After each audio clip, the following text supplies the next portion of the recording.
Jesus chose the way of heaven. The Word, Jesus himself, who was present at creation, the source of light and life for our entire universe, he chose to enter Jerusalem. He chose the storm.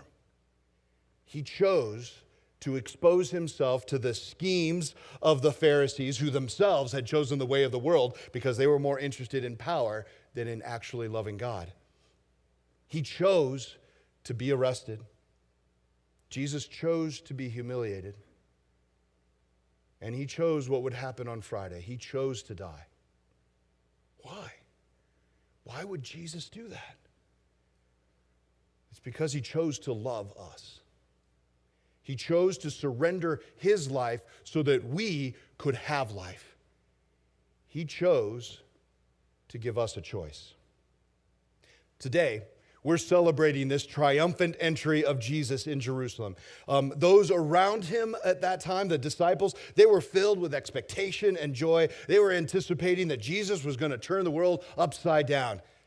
He would, but not in the way that any of the disciples expected. Jesus knew exactly what he was doing. And he also knew what it was going to cost him. And he chose to do it anyway. Now, every day, we're faced with the choice of living the world's way, concerned with money and power and influence and respect, or the way of Jesus, which is seeking to love everyone around us unconditionally. And if we are being honest with ourselves, we know which one of those options tends to win out more than the other. As a result, we're all actually losing. And that is exactly why Jesus entered Jerusalem 2,000 years ago. He did not enter Jerusalem so that we could keep losing. He entered Jerusalem so that we could keep choosing. The event that began on Palm Sunday would ultimately reveal to us a choice that we lost thousands of years ago in chapter 3 of Genesis when we chose to reject God and do it our own way, and we fell under sin and death. As we enter Holy Week, we get to see that Jesus has made a way for us to remake that choice.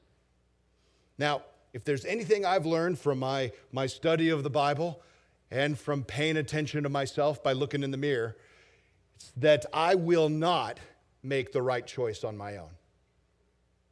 I am sinful, broken. I am slave to my human nature and will always choose the world's way over Jesus. The only way for me to break the pattern that I know defines me already is to surrender myself wholly and completely to Jesus. Our hope cannot depend on us making the right decision. It depends on Jesus, who has already made a decision. The call for us as followers of Jesus Christ is not about doing anything. It is about focusing our lives on what he has already done. As we fix our attention more and more on Jesus, on how much he loves us, on how he chooses us, on how he enters the storm that will change us, then we indeed are changed. As we find ourselves confronted with the choice between the ways of this world and the way of heaven, we get to discover that we're no longer alone on that boat. Jesus is on the boat with us, and he is bigger than the storm.